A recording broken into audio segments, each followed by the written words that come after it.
Pemirsa, jumpa lagi dengan saya Dava Rafsanjani dalam acara Hongkong, ngebohongku ngawangkong.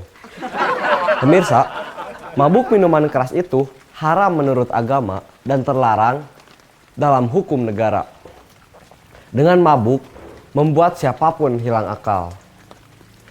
Dulu, ada seorang laki-laki yang mabok berjalan terhuyung-huyung di sepanjang rel kereta api. Orang-orang pun heran, kenapa laki-laki pemabuk itu berjalan di sepanjang rel kereta. Lalu ditanya, "Mas, sedang apa?" Pemabuk itu menjawab, "Ini Pak, sedang nyoba taraje. Tarajenya kokoh sekali. Minta ampun, ini taraje panjang sekali.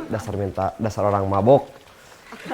Cerita lain, ada seekor ular yang keluyuran masuk rumah dan meminum whisky 2 botol di rumah orang itu. Ketika pulang ke tempatnya, ular itu tiba-tiba menangis histeris melihat istrinya mati. Ular lain dan teman-temannya ular pun yang mabuk heran. "Kenapa kau menangis histeris begitu?" "Ini istri saya mati," kata ular yang mabuk itu. Teman-temannya pun tertawa. "Benta atuh, eta mah lain pamajikan maneh, eta mah selang cai euy." Aduh, aya wae. Cerita lain, ada 3 orang pemabuk parah yang mau pulang ke rumah dan mencegat taksi. Sopir taksi itu tahu bahwa ketiganya sedang mabuk parah. Maka sopir itu menghidupkan mesin mobil tapi tidak dimajukan. Dan segera mesin mobil itu dimatikan lagi.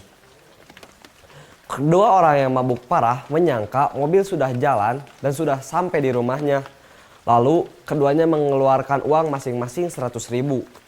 "Terima kasih Pak Sopir." Sopir taksi itu tersenyum geli. Tapi pemabuk ketiga malah nempeleng sopir itu.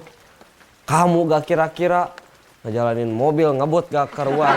Kamu tahu ngebut di atas 100 km per jam itu bisa membahayakan nyawa penumpang." Hehe, demikian saya Dava Rafsanjani dalam Kusuma Larang TV dalam acara Hongkong, ngebohong ngawangkong.